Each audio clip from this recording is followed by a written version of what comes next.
Pagkagising sa umaga, balitang sasalubong, ingay ng mundo, tila walang pagtigil.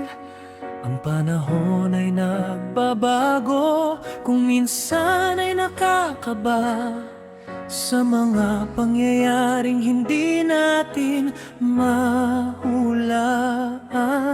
Unti-unting naglalaho ang katahimikan ng noon sa mabilis na takbo ng ating mga mithiin.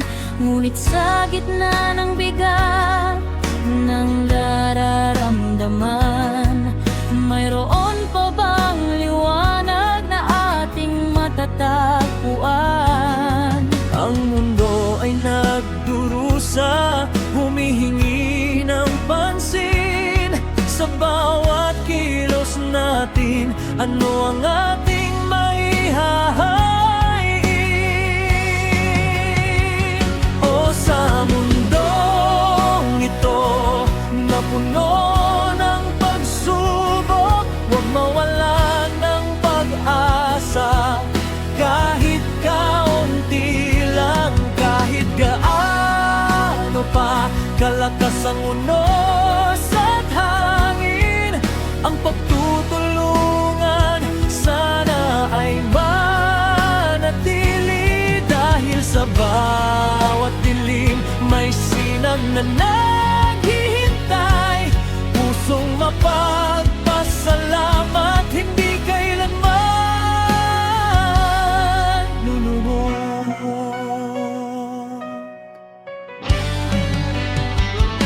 Masdad ang paligid, ang kalikasan ay nagbabago. Init na nagbabaga, ulan na bigla na lang dumarating.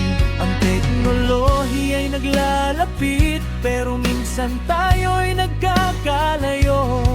Nakalimutan ang pag-uusap, sa screen na lang nakatitig ng husto.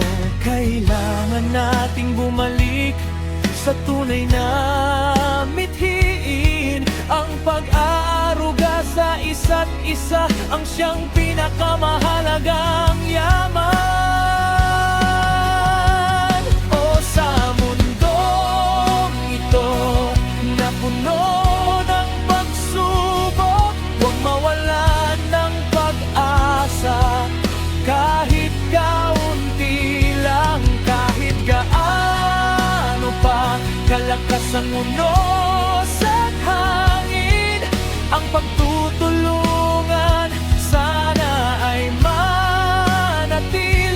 Dahil sa bawat dilim may sinag na naghihintay, pusong mapagpasalamat, hindi kailanman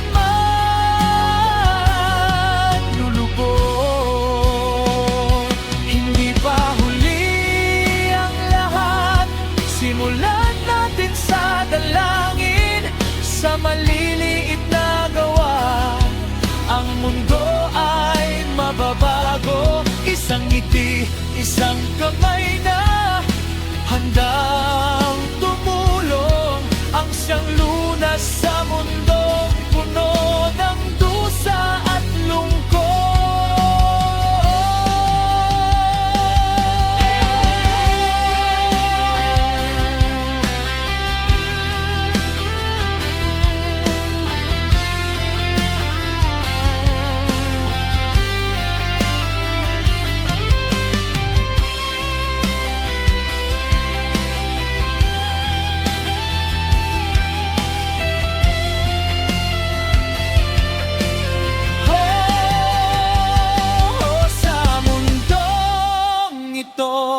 na puno ng pagsubok, huwag mawalan ng pag-asa.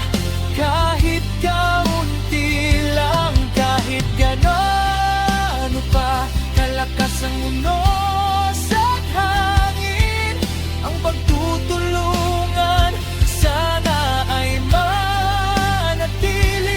Dahil sa bawat dilim may sinag na naghihintay,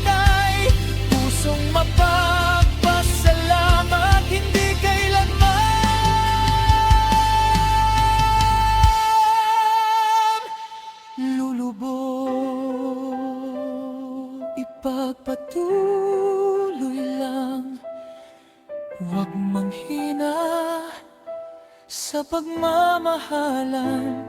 Tayong lahat ay may pag-asa pa. Sa mundo